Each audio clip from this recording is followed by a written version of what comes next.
Major funding for this Public Radio International program is provided by the Corporation for Public Broadcasting. Additional support comes from the PRI Program Fund, whose contributors include the John D. and Catherine T. MacArthur Foundation. Oh, he's a wonderful gift. He's wonderful. Each of my children has been a gift. Even my son, who lived 6 months, gave me the gift of patience and acceptance. I mean, there's a reason for everything. And Mattie makes me laugh harder than I've ever laughed in my life. And he's made me cry harder than I've ever cried in my life. The story of a child prodigy in a wheelchair whose best-selling books of poetry sing a stirring message from the heart. You're listening to Humankind. I'm David Freudberg.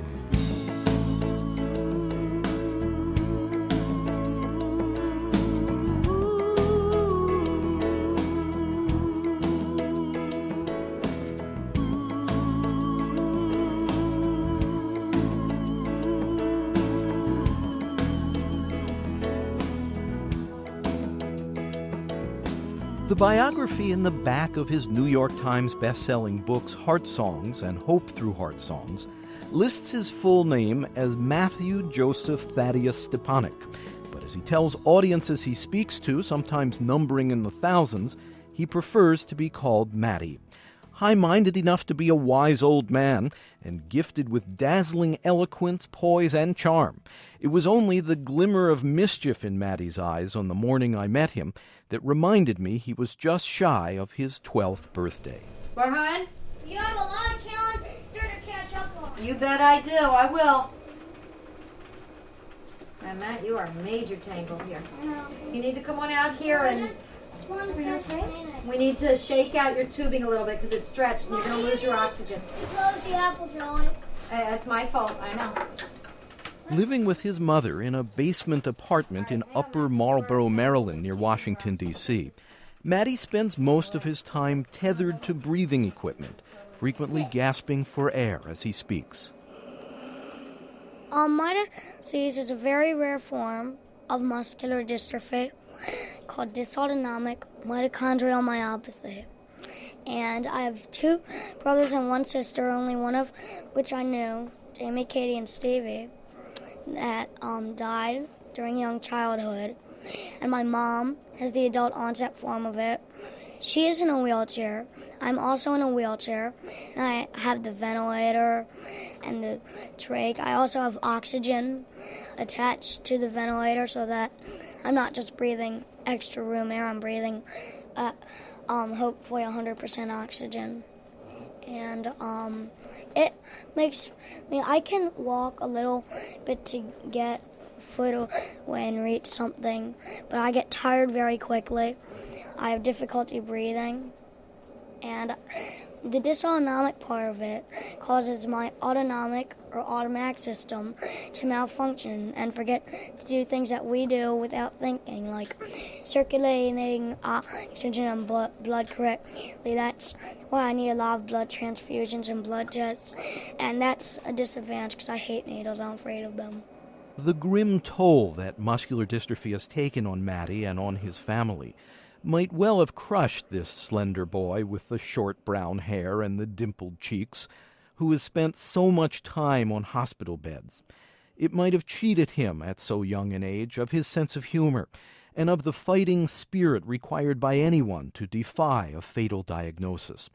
But somehow Mattie has far outlived the brief lifespan his doctors had initially predicted.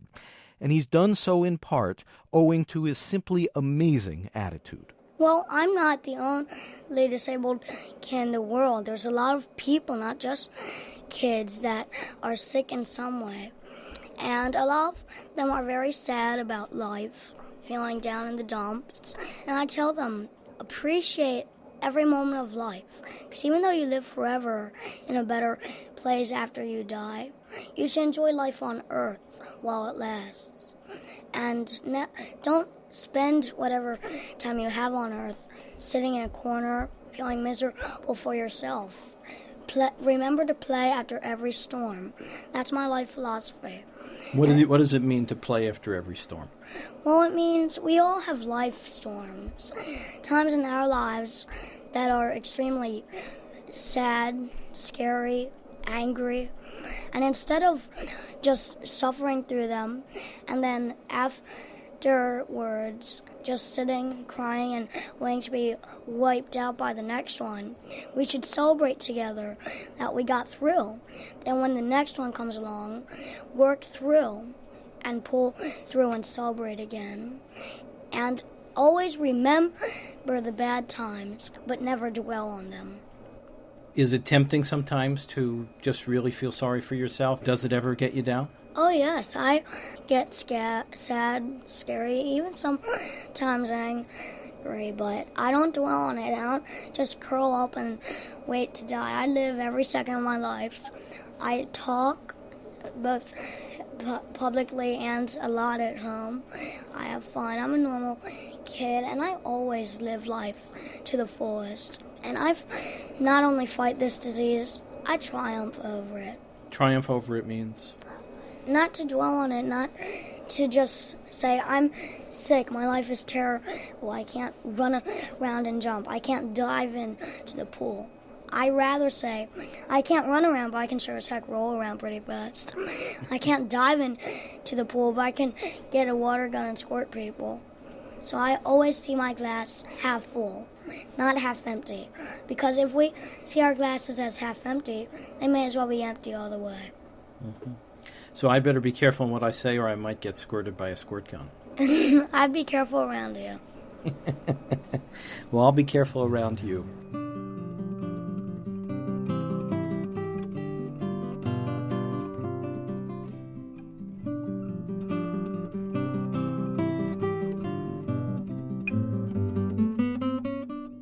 Mattie Stepanek is a fun-loving kid. He told me he was raised on Monty Python. He was one of the practical jokers while recently attending a camp for kids with muscular dystrophy. He's homeschooled, reads voraciously, and as Mattie puts it, loves to collect rocks, shells, and memories. His current obsession is Micah, a newly acquired service dog who bears the label puppy in training. Mattie's mother, Jenny Stepanek, did not know she would transmit muscular dystrophy to all her children, and did not know the dormant disease would eventually appear in her as well. Now single, she has buried her first 3 children and strives valiantly to tend to Mattie's health needs as best she can from her own wheelchair and with help from friends. But she seems to have conveyed something else to her now famous son, a spirit of arresting optimism in the face of impossible odds. As hard as life is still a gift. And I really believe that, Mattie calls it looking at the glass half full. I guess some people can call it counting your blessings, or just how you view things. But you can't spend time thinking about what you don't have. It's normal to get frustrated, to get sad. Not a single day ever goes by that I don't think about my 3 children who have died and miss them tremendously. And it breaks my heart when I think about them. But at the same time, as hard as that is, you still have to find what's beautiful, what the reason is that you're still here. You have to find reasons every single day, or life isn't worth living anymore. And I think that choice, and that's what I tell Mattie, every single thing in life is a choice. Everything's a choice. Don't ever say, I had no choice. You always have a choice, even if the only choice you have is your attitude, how you embrace something. There's always a choice. Now, with that said, I have to say it's very difficult. There are days that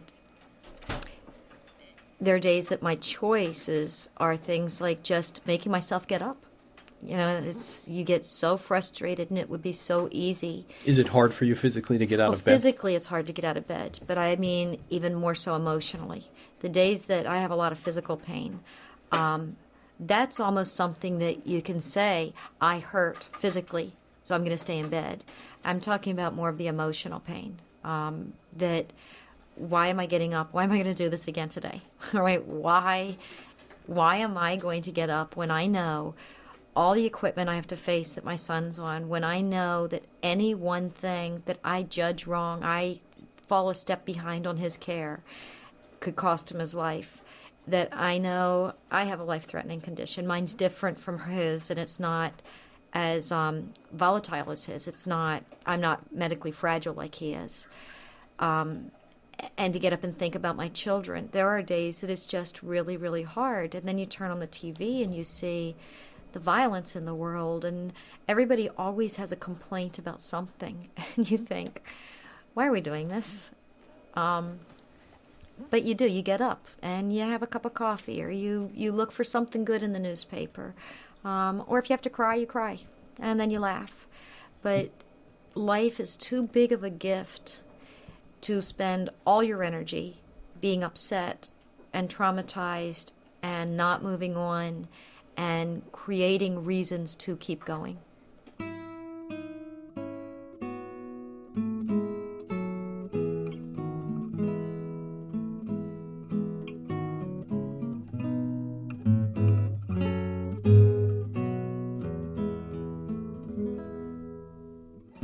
This is from my first book, Heartsongs, I wrote when I was about 4 years old. The importance of windows. Windows are very good things to have. They let you look out and see all the different things, and they let you look in to see all the other different things. And do you know what is the most special window of all? The window in your heart. That's between the heaven and the earth, and the heaven and the sky.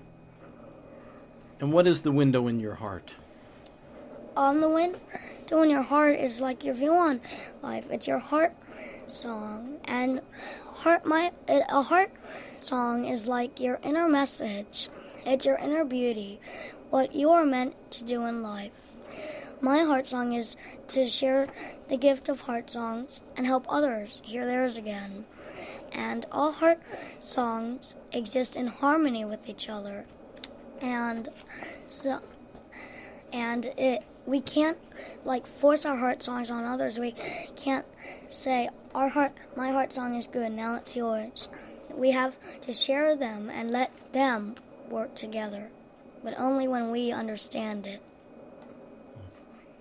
When did you become conscious that you have a heart song? Well, I had kind of been writing in a roundabout way about it since I had been writing when I was 3.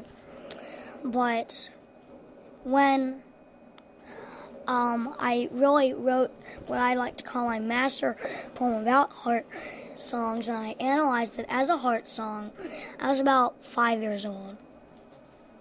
And is that the one on page 25? Yes. Okay. Could you please read that for us? Mm-hmm. Heart song. I have a song deep in my heart, and only I can hear it. If I close my eyes and sit very still, it is so easy to listen to my song.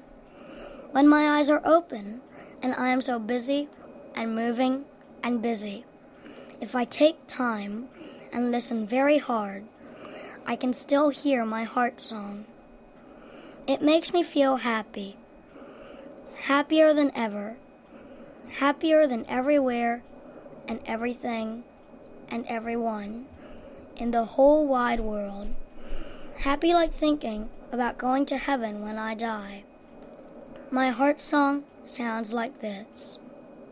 I love you, how happy you can be, how happy you can make this whole world be. And sometimes it's other tunes and words too, but it always sings the same special feeling to me. It makes me think of Jamie and Katie and Stevie and other wonderful things. This is my special song, but do you know what? All people have a special song inside their hearts. Everyone in the whole wide world has a special heart song.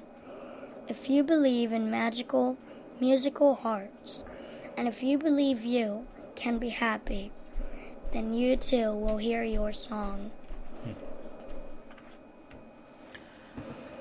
Who sings your heart song? My heart and God. After the question and answer period, Mattie will be signing books right up here, so we'd like to have you all sign up from left to right and proceed in an orderly fashion to get your books signed. Mattie Stepanek speaking to an authors session at the National Press Club in Washington. Hello, everyone. I'd like to thank C-SPAN for having me. I'd like to thank Judy for having me at the table. And I'd also like to thank my mom for taking care of me. She's with the newest addition of the family, my 3-month-old service dog. Sit. Micah. Good boy. As you all know, my name is Matthew Joseph Thaddeus Stepanek, but I'm best known as, and like to be called, Mattie. Although I'm good at algebra, my favorite subjects are social studies and literature and history, and I do not like studying science at all. I have a rare form of muscular dystrophy. Partly stimulated by his socially conscious mother, Mattie says one of his main aspirations is to become a peacemaker, following in the footsteps of his role model, Jimmy Carter. It is a subject that usually draws questions when he gives talks to young and old alike. What do you think teachers should be teaching students about making peace in the world? Teachers should be teaching students that peace is possible. It's not just something that's a dream. It's possible. And we have to start inside, have classroom friendship. Peace in the self leads to peace in the family. Peace in the family leads to peace in the neighborhood. Peace in the neighborhood leads to peace in the city. Peace in the city leads to peace in the state. Peace in the state leads to peace in the country. And peace in the country leads to peace in the world.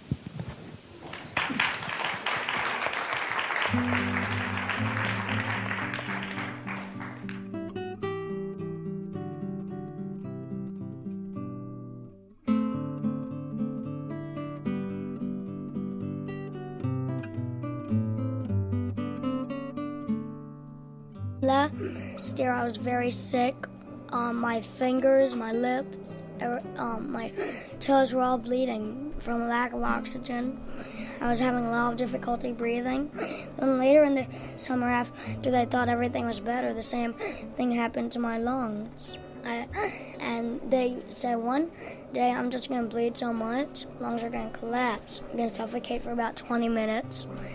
And it's very sad because I see other kids dying, babies, other kids my age, and it's even worse when they shut the curtain so that I don't see, because I hear and I imagine and I don't know what's going on. Mm-hmm. And it's very sad for me because I know that I could just die any moment. So how do you push away that sadness? I chose a lot of prayer. Prayer was a lot of support. My mom was a great factor of support. And the doctors and nurses treated me so wonderfully at Children's Hospital in D.C. They treated me like their friend, not only their patient. An 11-year-old kid stuck living in a hospital. They They would read and write with me. They would do schoolwork with me. They would pray with me. They helped me through my Austin Powers coming of age. That's a long story. Do you think that you surprised them? I think I surprised the doctors. I've been surprising the doctors since I was born. The doctors didn't think I would live 5 minutes, but I did. So they said 1 year old is the line. I live to be 1. 2, he's going to die at 2. I grew to be 2. 5, by the time he's 5, he's going to pass away. I live to be 5. They said 10. 10's the line. I live to be 10. And even though I had a lot of trouble when I was 10 and 11, I pulled through, and here I am getting ready to celebrate my 12th birthday. Mattie Stepanek truly hopes to live long, to become a daddy, and to witness his vision of peace and cooperation manifest as a living reality. Despite the personal adversity he's withstood, or maybe because of it, Mattie clings to the belief that things can get better and that we all must contribute to improving them. There's a lot of war and oppression, and I just think that's so wrong because war's point is it solves nothing. Even people like little kids fighting over who has the bigger cookie or who goes first in line. And it doesn't matter who has the turn in the video game. Why argue over little things when it leads to bigger things? And I believe that peace is not only very important, it's possible. And I believe that everyone can help, even kids, just by following 3 simple steps to peace. Step 1, make peace an attitude. Want it. Make it something that truly matters inside of you. You can't just say peace is good, let's have it. You have to really know it and understand it and love it. 2, make peace a habit.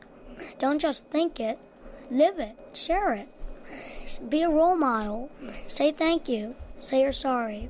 Say I love you. And don't argue over little things. Let other people go ahead of you. And 3, make peace a reality. Share it. Spread it throughout the world. You have it inside of you. Now you really have to spread it and share it and make sure everyone knows peace is so important. Get involved with your world. Know what's going on. Like, get involved with a disability or a peace organization, or help a family, or pray with someone or with many people. And always see your glass half full and have these steps in your heart. By making peace an attitude, a habit, and a reality, we can truly hear our heart songs and the harmony of them. Now, where in you does that formula come from? My heart song, I truly think it and want it, and I choose to share it.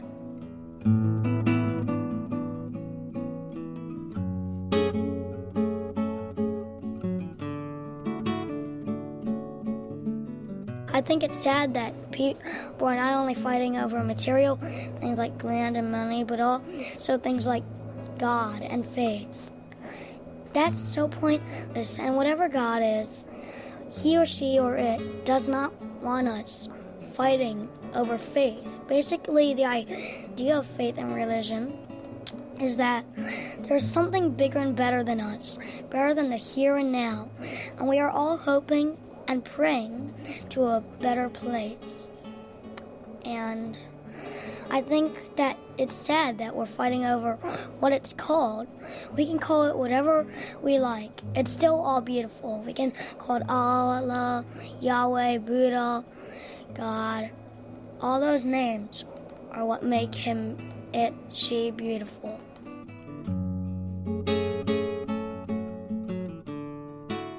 How do you feel when you hear the reports about violence and war in the world?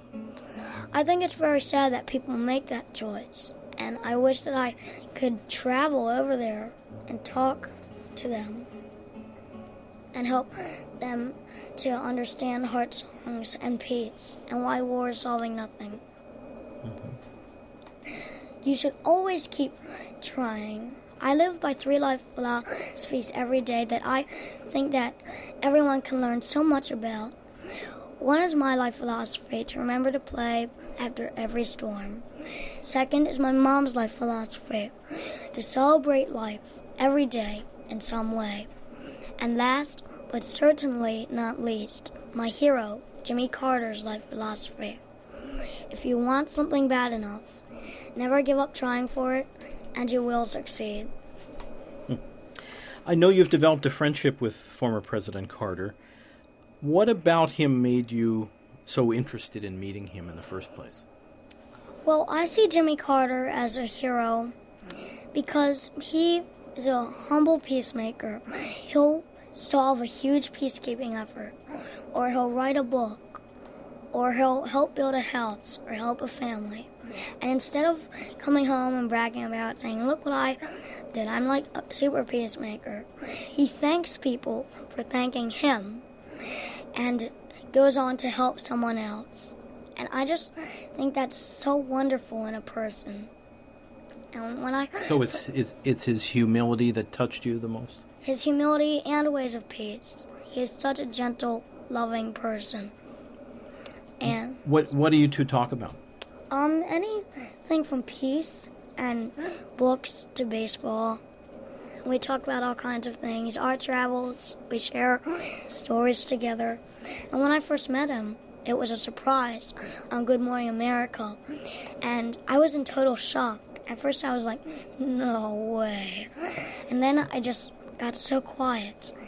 And the amazing thing is, as soon as they switched off to the commercial break into the next segment, Jimmy Carter and I sat there talking for 45 minutes. So you sort of struck up a little connection. Mm-hmm. Have you had any contact with him since? Yes, he and I email a lot. Sometimes, every once in a while, we'll talk on the phone. Mm-hmm.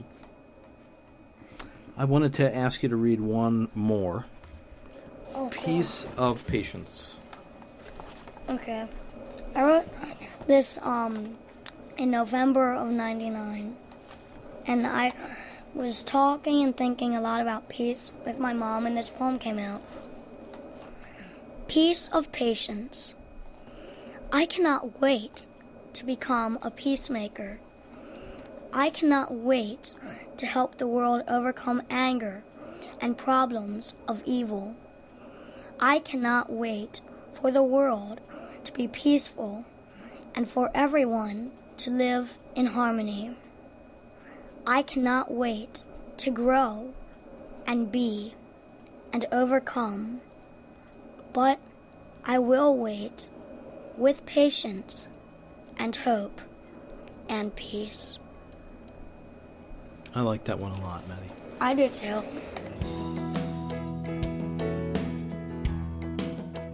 Mattie Stepanek, author of the best-selling books of poetry Heartsongs and Hope Through Heartsongs.